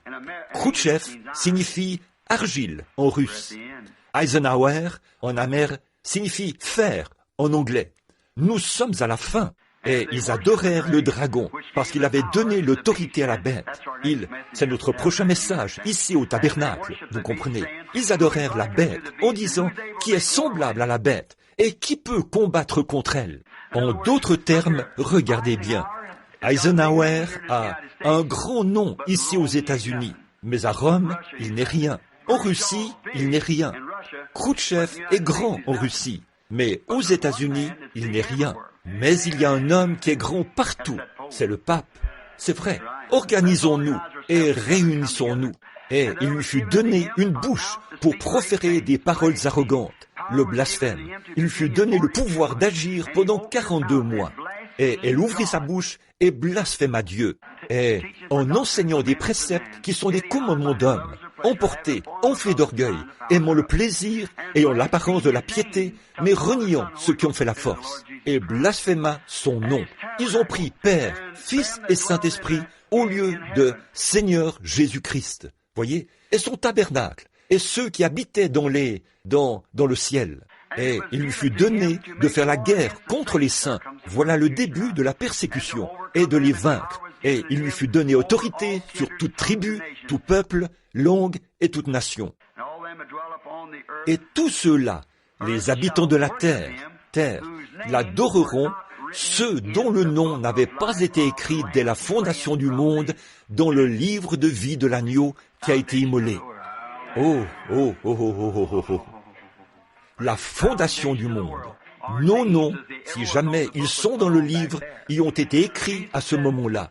Jésus a dit, « Nul ne peut venir à moi si mon Père ne l'attire premièrement. Et tous ceux que le Père m'a donnés viendront à moi. Mes brebis entendent ma voix. » C'est cela la nourriture, voyez. Et un étranger, alors il peut dire, « Eh bien, je viens de me joindre à l'Église. Je suis aussi bon que vous. » Ça, ce n'est pas la nourriture des brebis. Voici la nourriture des brebis, assis ensemble dans les lieux célestes en Christ. Oh, il est si merveilleux, n'est-ce pas? Très bien. Maintenant, terminons très rapidement, parce qu'il est, oui, on a déjà dépassé l'heure maintenant. Très bien. Mais je dis, voyons voir maintenant. J'ai le verset 23. Je ferai mourir de mort ces enfants, et toutes les églises connaîtront que je suis celui qui sonde les reins et les cœurs, et je vous rendrai à chacun selon vos œuvres. À vous, à tous les autres de Thyatire qui ne reçoivent pas cette doctrine. Quelle sorte de doctrine était-ce? L'organisation, les évêques, les archevêques et les papes, voyez, ne reçoivent pas cette doctrine. Or, dans la Bible, nous avons vu hier soir qu'Israël, au moment de traverser Moab, n'était pas une nation. Ils habitaient sur la face de la terre, et ils étaient un peuple libre, pas vrai? Un type. Ils erraient ça et là, vivaient sous des tentes et tout. Il en est de même pour les groupes pentecôtistes, les vrais pentecôtistes. Ils errent ça et là, d'un endroit à l'autre. Voyez? Très bien. et qui ne reçoivent pas cette doctrine, mais ils s'organisent et en font une grande organisation, qui ne reçoivent pas cette et qui n'ont pas connu les profondeurs de Satan. Maintenant, souvenez-vous que nous avons vu où se trouvait le trône de Satan. Hier soir, nous l'avons ramené jusqu'au point de départ. Où était son trône au début? À Babylone. Et Babylone, quand la hiérarchie, un roi prêtre de Babylone, fuyait devant les vainqueurs, les Chaldéens, il est arrivé à Pergame et y a établi son trône. Vous voyez, il a déplacé son trône du pays de Shinéar à Pergame. C'est ce que nous avons lu dans les récits historiques hier soir. Et une fois là-bas, il a entrepris de créer l'Église catholique. Et c'est toujours Babylone, la mère. Très bien, le trône de Satan. Et le trône de Satan, comme il les appelle, je vous dis, je ne mets aucun autre fardeau sur vous. Il n'y aura plus d'autres fardeaux, juste ce que vous avez déjà. Cette petite minorité qui est là, voyez, qui était totalement étouffée au cours de cet âge des ténèbres. Or, ça fait presque 1500 ans qu'ils ont subi cela. Seulement, ce que vous avez, retenez-le jusqu'à ce que je vienne. En d'autres termes, vous avez encore la bénédiction de Pentecôte dans votre cœur. Retenez cela jusqu'à ce que je vienne vous donner du repos pour ce prochain âge qui arrive dans la suite du temps. Celui qui vaincra et qui gardera jusqu'à la fin mes paroles, je donnerai l'autorité sur les nations. Il les pètera avec une verge de fer, et comme on brise le vase d'argile, ainsi que moi-même j'en ai reçu le pouvoir de mon Père. Vous voyez, cette Église, que se passera-t-il quand cette Église de l'âge des ténèbres se lèvera en jugement contre cette bande de païens de l'époque? Ils seront foulés aux pieds. Ces pieds d'airain les fouleront tous, je vous le dis. Il les brisera comme des vases d'argile, a dit la Bible. Et je lui donnerai l'étoile du matin. Vous savez ce que c'est, n'est-ce pas? Christ est l'étoile du matin. Très bien. Que celui qui a des oreilles entende ce que l'Esprit dit aux églises. Oh là là, n'êtes-vous pas heureux? Il se fait un peu tard. J'ai encore des choses à dire au sujet de ces 2000 ans. Je reviendrai peut-être là-dessus demain soir.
L'aimez-vous?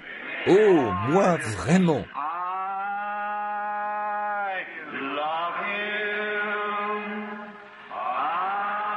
Bon, adorons-le maintenant, après toutes ces paroles tranchantes et ce message.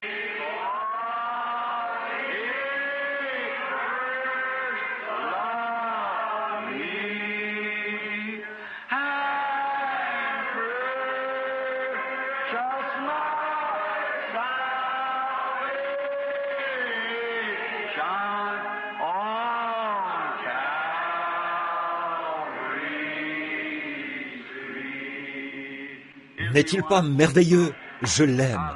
Bon, ce que je n'ai pas pu aborder le sera dans les livres, bien sûr, parce qu'on ne peut pas traiter de tout un âge de l'Église en un seul soir. J'ai parlé un peu calmement ce soir, parce que je suis un peu enroué. Mais, oh, n'est-il pas merveilleux? Oh, There are people almost everywhere whose hearts are all on flame. With the fire that fell on Pentecost, that cleansed and made them clean. Oh, it's burning now within my heart. Oh, glory to His name. I'm so glad that I can say I'm one of them. Oh, one of them. I'm one of them. I'm so glad that I can say I'm one of them. Hallelujah.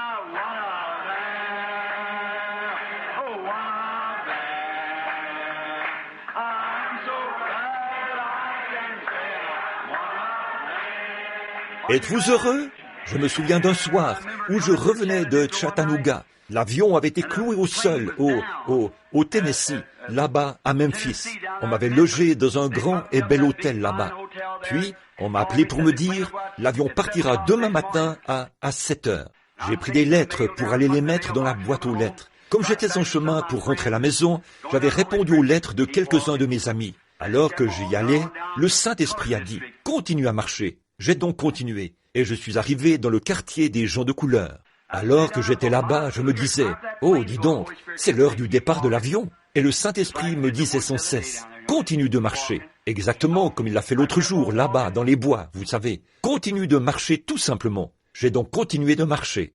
Mon regard s'est porté là-bas, au loin, sur l'une de ces petites cabanes peintes où vivaient des gens de couleur pauvre, là-bas. Une mamie, le type même de tante Jemima, une chemise de garçon enroulée autour de la tête et appuyée contre comme ça. Et je marchais là, en chantant, je suis d'entre eux, je suis l'un d'entre eux. Je suis si heureux de dire, je suis l'un d'entre eux. Oh, alléluia. Que veux-tu, Seigneur? L'un d'entre eux.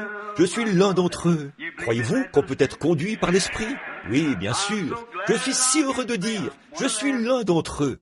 Il y a environ 14 ans de cela maintenant. Elle regardait par-dessus la clôture. J'étais à peu près, à un demi-pâté de maison d'elle. Et j'ai vu cette vieille dame de couleur qui me regardait fixement, vous savez. Eh bien, j'ai simplement continué. J'ai arrêté de chanter et j'ai continué à marcher. Je suis arrivé près d'elle. De très grosses larmes lui coulaient sur ses grosses joues rondes. Elle m'a regardé et a dit « Bonjour, pasteur ». Je me suis retourné et j'ai dit « Bonjour, tontine ». Et elle a dit, je me suis retourné, elle riait, elle avait un large sourire sur le visage. J'ai dit, comment avez-vous su que j'étais un pasteur? Dans le Sud, vous savez, un prédicateur est un pasteur. J'ai dit, comment avez-vous su que j'étais un pasteur? Elle a dit, je savais que vous viendriez. Et j'ai dit, comment le savez-vous? Me connaissez-vous? Elle a dit, non monsieur. Et elle a dit, je savais que vous viendriez. Elle a dit, avez-vous déjà entendu l'histoire de la femme sunamite? J'ai dit, oui, en effet. Et elle a dit, eh bien, a-t-elle dit, je suis ce genre de femme-là.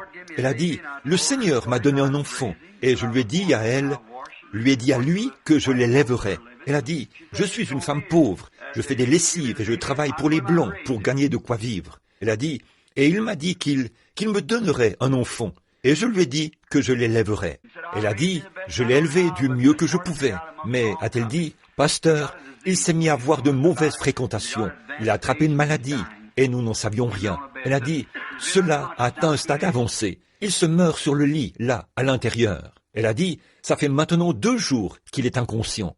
Elle a dit, le médecin est venu et a dit, cela a attaqué son cœur et ainsi de suite. Son sang est déjà contaminé et cela a causé tant de dégâts que tout ce qu'on lui donne ne peut plus l'aider à ce stade. Elle a dit, il se meurt. Et elle a ajouté, je ne peux tout simplement pas supporter de le voir mourir pécheur. Elle a dit, j'ai prié encore et encore, a-t-elle dit. J'ai prié toute la nuit. Elle a dit, il est inconscient, il n'est au courant de rien. Elle a dit, il est dans cet état depuis 2 jours. Elle a dit, j'ai prié, j'ai dit, Seigneur, c'est toi qui m'as donné cet enfant, a-t-elle dit, comme tu l'as fait pour la femme sunamite. J'ai dit, où est ton Élie? Où est? J'ai dit, eh bien, où puis-je trouver le secours? Et elle a dit, je me suis endormi sur mes genoux. Elle a dit, le Seigneur m'a parlé dans mon songe, a-t-elle dit. Sors et tiens-toi près du portail. Il y a un homme qui va descendre la rue, coiffé d'un petit chapeau brun clair et vêtu d'un complet foncé. Il a dit, il va te parler. Elle a dit, je me tiens ici depuis avant le lever du jour. Et son dos était trempé de rosée. Elle a dit, et je vous ai vu venir avec ce chapeau brun clair, a-t-elle ajouté. Mais vous étiez censé transporter une petite mallette. J'ai dit, je l'ai laissée à l'hôtel, voyez. Et j'ai dit, votre garçon est malade? Elle a dit, il se meurt. J'ai dit, je m'appelle Branham. J'ai dit, me connaissez-vous? Elle a dit, non monsieur, pasteur Branham. Je n'ai jamais entendu parler de vous. J'ai dit, je prie pour les malades. Ce n'est pas cela qui l'intéressait. Elle ne voulait pas que son fils meure pécheur. Je suis entré. Ils avaient là un vieux portail auquel était fixée une pointe de charrue pour le ramener. Peut-être que beaucoup d'entre vous, les gens du Nord, ne savent pas ce que c'est. Mais ça permet de maintenir le portail fermé. Et je suis entré dans la maison, une vieille petite cabane de 2 pièces. Ça ressemblait à ce qu'on appelle une petite maison de fusil de chasse. Et là, il y a une pièce ici qui sert à la fois de salon et de chambre à coucher, et là, au fond, c'est la cuisine. Quand je suis entré, c'était une charmante petite maison blanchie à la chaux, avec des murs décapés de chaque côté et des bardeaux. Et donc, non, je crois qu'elle avait du papier goudronné sur le toit. Je me souviens d'avoir vu de grosses bulles, comme de la rosée là-dessus. Puis, quand je suis entré, il y avait un écriteau suspendu sur la porte qui disait « Que Dieu bénisse notre foyer ». Juste ici dans le coin, il y avait un vieux lit par ici et un autre par là. Là était étendu un grand gaillard, pas de tapis sur le sol, un très grand garçon. Ce très beau jeune homme était là. Je pense qu'il pesait entre 75 et 80 kilos et mesurait presque 1,80 m. Et il tenait la couverture dans sa main et faisait Et elle a dit « le bébé de maman ». Je me suis dit « le bébé de maman ». Et pourtant, il avait une maladie vénérienne, la syphilis, et il se mourait. Puis, elle l'a embrassé sur le front et l'a tapoté comme ceci, en disant « le bébé de maman ». Eh bien, j'ai eu le cœur gros. Je me suis dit « oui, peu importe combien tu t'es enfoncé dans le péché, tu restes toujours son bébé ». Puis je me suis dit « vous voyez, peu importe combien il était mal en point, il restait toujours le bébé de maman ». Et j'ai pensé, Dieu a dit, une mère pourrait oublier son nourrisson, mais je ne vous oublierai jamais, car votre nom est gravé dans ma main. Voyez, comment cela serait-il possible? J'ai regardé cette pauvre vieille sainte qui faisait les 100 pas dans la pièce. Frère, on pouvait voir qu'elle n'avait rien dans la maison, mais elle avait dans sa maison quelque chose que toutes les maisons de l'Indiana, ou d'ailleurs, devraient avoir. Dieu.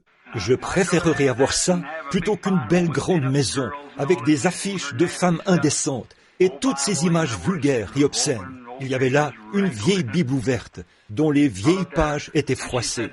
Je l'ai regardée et elle a dit « Le pasteur est venu prier pour toi, chérie. » Il faisait « c'est sombre. Et j'ai dit, qu'est-ce qu'il dit? Elle a dit, il ne sait pas. Le médecin a dit, il délire. Elle a dit, il pense qu'il est quelque part en haute mer en train de ramer dans une barque et qu'il est perdu. Et elle a dit, c'est ce que je ne peux pas supporter, pasteur, de savoir que mon enfant se meurt et qu'il est perdu. Et elle a dit, je sais que vous êtes venu pour m'aider parce que le Seigneur me l'a dit. J'ai dit, je vais prier pour lui. Et je dis, peut-être que le Seigneur va le guérir. Ce n'est pas cela qui l'intéressait. Tout ce qu'il voulait, c'était qu'il se lève et dise qu'il était sauvé. C'est tout, pourvu qu'il soit sauvé. Qu'importe, de toute façon, il devrait partir un jour ou l'autre, pourvu qu'il soit sauvé. Oh, si seulement nous pouvions avoir cette attitude, cette demeure éternelle là-bas. Elle savait qu'elle y vivrait de nouveau avec lui à ce moment-là. Elle a dit, si seulement je pouvais l'entendre dire qu'il est sauvé. J'ai dit, agenouillons-nous. Et elle s'est agenouillée. J'ai saisi les pieds de ce garçon. Ils étaient vraiment froids et collants. Et je ne pouvais pas les mettre sous la couverture, sous cette petite couverture mince dont elle l'avait couvert là, et qui ne couvrait que sa poitrine, vous savez. Donc elle tirait cela vers lui comme ça, pensant qu'il était dans une barque. Il tenait cela, pensant qu'il ramait. Il disait sans cesse, c'est si sombre. C'est si sombre. Alors elle essayait de lui parler. Il continuait de dire, il fait sombre et froid, et continuait de ramer. Alors je l'ai regardé un peu, et elle s'est agenouillée là, et je lui ai dit, Tantine, voudriez-vous nous conduire dans la prière? Elle a dit, oui monsieur. Il n'y avait qu'elle, moi, le garçon et le Saint-Esprit dans la pièce. C'était tout. Cette vieille sainte a prié. Oh, quand elle lui parlait, on voyait bien qu'elle lui avait parlé auparavant. Oui monsieur. Elle savait à qui elle parlait. Elle a dit, Seigneur, je ne sais pas ce que tu vas faire, a-t-elle dit, mais tout se passe comme tu l'as dit. Oh là là, oh, je suis si heureux qu'il soit toujours le même Jésus qu'il était avec ses saints autrefois. Il est toujours le même Jésus aujourd'hui. Et je ne lui ai jamais demandé de quelle religion elle était, si elle était baptiste, pentecôtiste ou autre chose. Ce n'était pas de mes affaires. Je suivais simplement le Saint-Esprit, et elle faisait la même chose. Nous voulions voir ce qu'il allait faire. Ainsi, nous nous sommes agenouillés, et elle a commencé à prier. Quand elle a fini de prier, elle s'est levée, elle l'a embrassé sur la tête, et a dit, « Oh Dieu, bénis mon bébé !» Et elle a dit, « Maintenant, voulez-vous prier, pasteur ?» J'ai dit, « Oui, madame. » Et à ce moment-là, il était environ 8h30, peut-être 9h moins le quart, et j'étais à 3 kilomètres de l'hôtel, et l'avion était censé décoller à 7h. Je ne savais pas comment je m'en sortirais. J'ai donc posé mes mains sur ses pieds et j'ai dit, Père Céleste, je ne comprends pas ceci. Et toi, j'étais censé prendre un avion il y a un moment, il y a presque 1h30. Tu ne cessais de dire, marche. Et voici la seule chose que j'ai trouvée jusqu'ici. Et elle a dit qu'elle m'a vu venir. Si c'était toi, Seigneur, alors je ne sais pas quoi faire d'autre que de poser mes mains sur ce garçon. Il a dit, oh, maman, a-t-il dit, la pièce est en train de s'éclairer maintenant. Et environ 5 minutes plus tard, il était assis au bord du lit, les bras autour de sa mère. Je me suis éclipsé. Je suis allé en vitesse prendre un taxi pour aller en vitesse prendre ma valise à l'hôtel. Je me disais que j'irais attendre sur place. Peut-être qu'il fallait attendre un jour ou deux à cette époque-là. Vous savez comment c'était difficile, juste après la guerre, d'attraper un vol. Alors je me suis dit, je vais devoir attendre quelques jours. Je suis monté dans le taxi et je suis allé en vitesse là-bas, à l'aéroport. Juste au moment où j'arrivais, on annonçait le vol numéro 196 à destination de Louisville, Kentucky, départ immédiat. Dieu a ainsi cloué cet avion au sol pour moi. Oh, je crois cela. Environ 2 ans plus tard, j'étais dans un train. J'allais en Arizona, chez Frère Charit, pour une série de réunions. Alors, il fallait que je passe prendre le frère Moore et les autres. Donc, quand je suis arrivé là-bas, je me suis arrêté là, à Memphis. Et le train s'est arrêté. Vous savez tous comment il s'arrête en direction de l'ouest, comme ceci, puis fait marche arrière, emprunte la plaque tournante et change de rail. À bord du train, les sandwichs coûtaient environ 60 cents l'unité, et je pouvais en acheter à 10 ou 15 cents ailleurs, vous savez. Et j'ai simplement attendu que le train s'arrête pour m'acheter des sandwichs. J'avais l'intention de m'offrir tout un sac rempli de hamburgers, et avoir un vrai jubilé en allant là-bas. Alors, je suis descendu du train et je suis allé en vitesse chercher un kiosque à hamburgers. Je regardais tout autour. Le train allait passer une 30aine de minutes là-bas. Et donc, j'étais sur le point de m'offrir des hamburgers quand j'ai entendu quelqu'un dire « Bonjour, pasteur !» J'ai regardé autour de moi et quelqu'un coiffé d'une petite casquette rouge était là, à cligner des yeux. Vous savez, il a dit « Vous ne me reconnaissez pas, n'est-ce pas ?» Je ne crois pas, fiston. Il s'est approché et a dit « Regardez-moi bien !» Et j'ai dit « Oui ?» J'ai dit « Je ne pense pas que je vous connais. » Il a dit « Moi, je vous connais. » Il a dit « Vous êtes le pasteur Branham. » Et j'ai dit « Oui, c'est exact. » J'ai dit « Avez-vous déjà cité à une de mes réunions ?» Il a dit « Non, monsieur. » Il a dit « Vous vous souvenez de ce matin-là où vous êtes venu chez nous et ma mère vous a... » Oh, j'ai dit « Ce n'est pas vous ?» Il a dit « Oui, c'est bien moi. Oui, c'est bien moi. » Il a dit « Pasteur, a-t-il dit, je suis complètement guéri et en bonne santé. Et en plus de ça, je suis chrétien maintenant. Loué soit le Seigneur. Oh!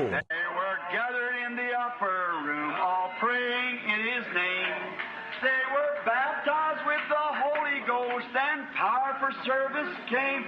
Now, what He did for them that day, He'll do for you. Aren't you glad? I'm so glad that I can say I'm one of them. One of them. One of them. I'm so glad that I can say one of them. Hallelujah. One of them.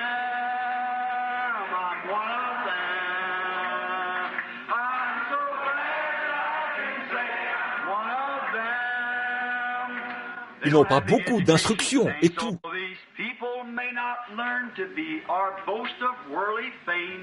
They have all received their Pentecost, baptized in Jesus' name, and are telling now both far and wide His power is yet the same.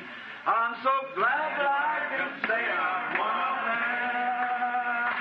One of them. I'm one of them. I'm so glad that I can say I'm one of them.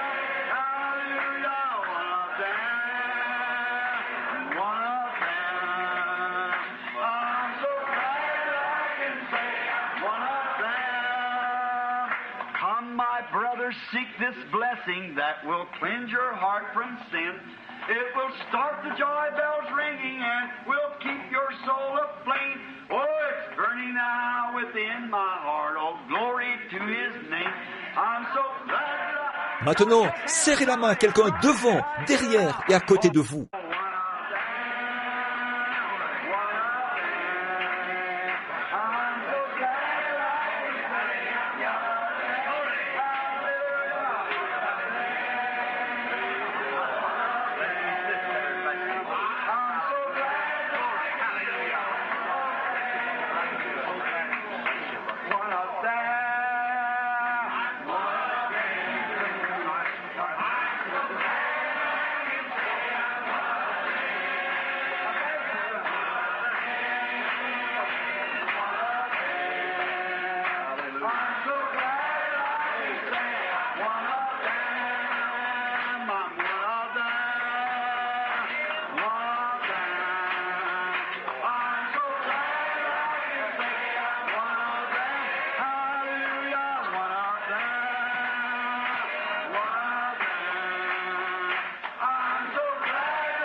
Quelle est cette religion du bon vieux temps?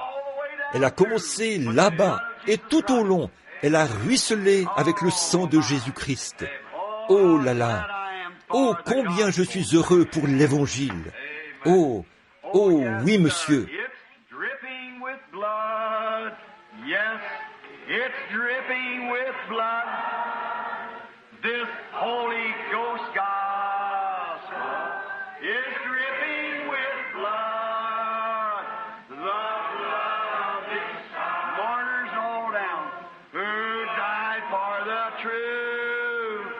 This Holy Ghost gospel is dripping with blood. Eh bien, de quel genre d'évangile s'agit-il? Comme celui qui a commencé à la Pentecôte, voyez?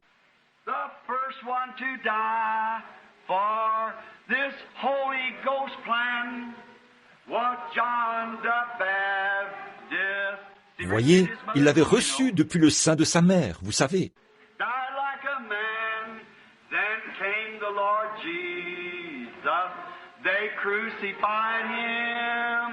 He preached that the Spirit would save man from sin. Kept dripping with blood, yes, dripping with blood. This Holy Ghost gospel is dripping with blood, the blood of disciples who died for the truth. This Holy Ghost gospel is dripping with blood. Vous ne pouvez pas en faire une organisation. Non, non. There's Peter and Paul and John the Divine. They gave up their lives so this gospel could shine. They mingled their blood with the prophets of old, so the true word of God could honest be told. Kept dripping with blood, yes, dripping with blood. This Holy Ghost gospel is dripping with blood, the blood of disciples who died for the truth. This Holy Ghost gospel kept dripping with blood. There was souls under the altar crying, how long for the Lord to punish those who've done wrong? But there's going to be more who'll give their life's blood for this Holy Ghost gospel, and its crimson flood keeps dripping with blood, yes, it's dripping with blood. This Holy Ghost gospel is dripping with blood, the blood of disciples who died for the truth. This Holy Ghost gospel is dripping with blood. Maintenant, depuis le temps de la Pentecôte et des martyrs de la Pentecôte, jusqu'à l'église d'Éphèse, jusqu'à Pergame, jusqu'à Thyatire, et jusqu'à Sardes, à Éphèse ou à Philadelphie, et arrivé jusqu'à Laodicée. Et maintenant, qu'est-ce que s'est passé ici? Comme la Bible l'a dit, tout s'enchaînera et la bête s'élèvera aux États-Unis. Vous souvenez-vous de la vision qui avait été lue ici en 1933? L'église n'était même pas encore construite. Je ne savais pas ce qu'était une vision. J'appelais ça une transe. Je n'étais qu'un jeune prédicateur baptiste. Et nous étions, toute ma vie, j'ai eu des visions. Et je demande à n'importe qui de se lever et de dire si jamais l'une d'elles a déjà failli. Non, jamais. Ce n'est pas possible. Voyez, ça ne faillira pas. Et bon, au moment de commencer l'école du dimanche, je suis entré en transe. Nous nous réunissions ici, à l'ancien local des francs-maçons, chez Charlie Kern. Nous étions un tout petit groupe. J'ai vu le président Roosevelt, qui conduisait le monde dans une guerre mondiale. des prédictions. J'ai dit, il y a 3 ismes, le nazisme, le fascisme et le communisme. J'ai dit, combien ici s'en souviennent? J'ai dit, gardez les yeux fixés sur le communisme. Ils finiront tous là-dedans. J'ai dit, l'Éthiopie, Mussolini ira en Éthiopie, mais il échouera. Et j'ai dit, nous irons finalement en guerre contre l'Allemagne. Mais, et je dis, l'Allemagne sera fortifiée derrière de grandes masses de béton. 11 ans avant la construction de la ligne Maginot. 11 ans. J'ai dit, puis, après la guerre, nous finirons par la gagner. Et une fois que la guerre sera terminée, il arrivera que la science fera de grandes inventions. J'ai dit, à ce moment-là, ils fabriqueront une automobile. Et les automobiles prendront continuellement forme. Vous savez à quoi elles ressemblaient en 1933. Alors j'ai dit, elles prendront la forme d'un œuf. Elles ressembleront à des œufs. En fait, j'avais vu sur une route, sur une large autoroute, une voiture qui roulait sur une voie et qui n'avait pas de volant à l'intérieur. Elle était dirigée par une puissance. Ils l'ont en ce moment même.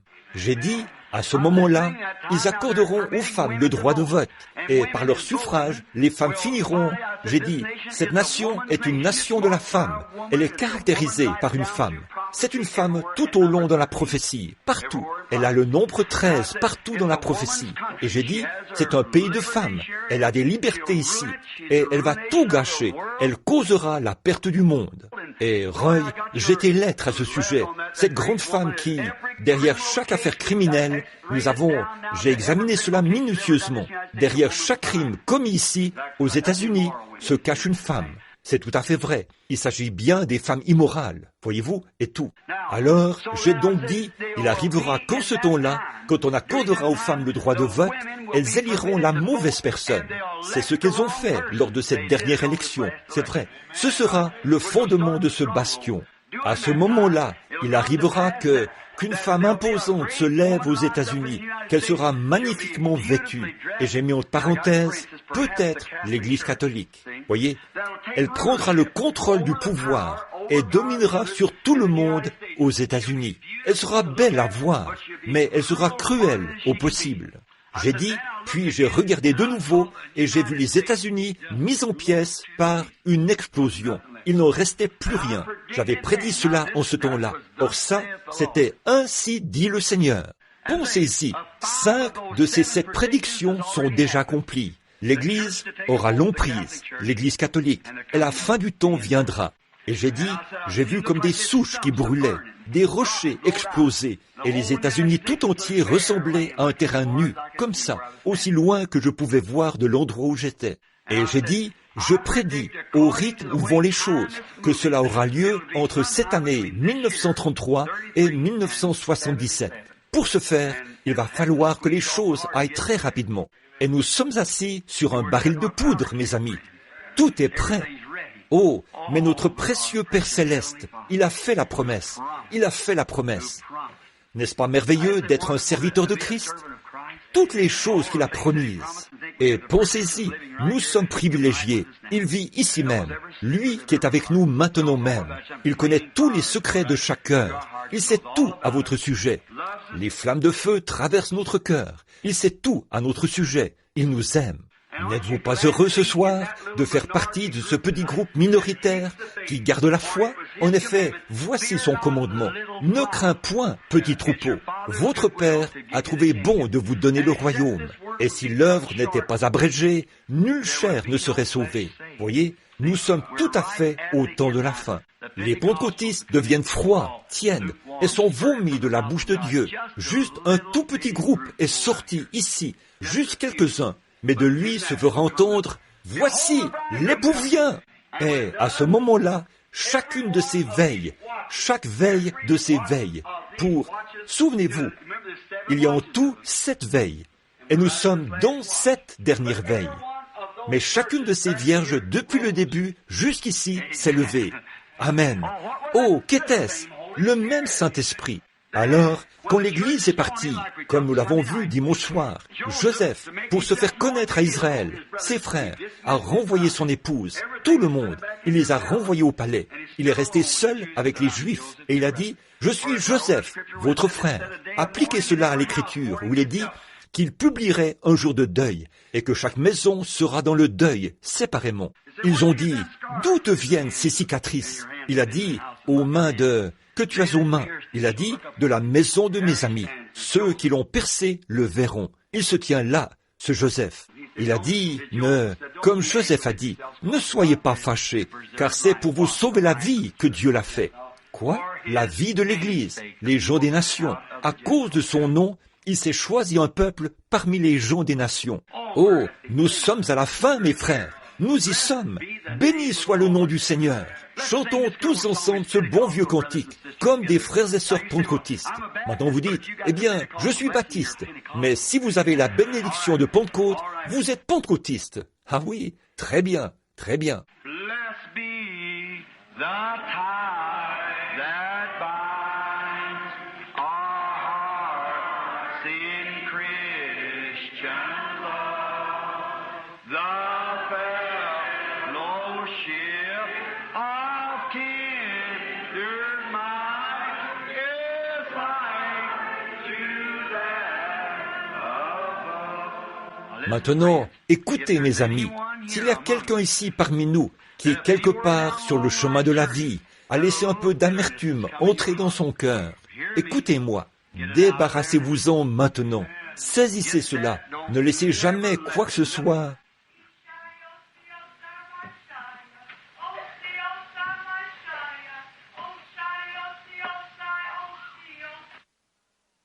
Yea, my people, I speak this hour unto thee, as my prophet has stood in the midst of thee and has declared my holy word.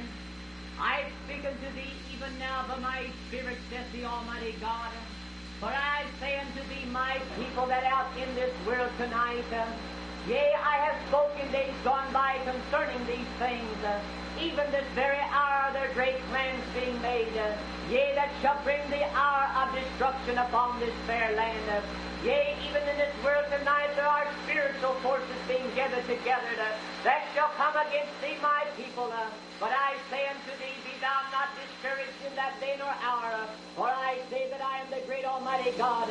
Yea, even as I took my children from the land of bondage, yea, even as I brought them into the wilderness, into the promised land, even so shall I take thee home with me. And I say unto thee, my people, be thou not discouraged, but put thy trust in the Almighty God. For I say that I have loved thee with my great love, and I have called thee out of the world of sin, that thou might be my chosen people, and that in thee I might manifest my power and glory. And I speak these words tonight unto thee, that thou might be encouraged, says the Lord. Amen.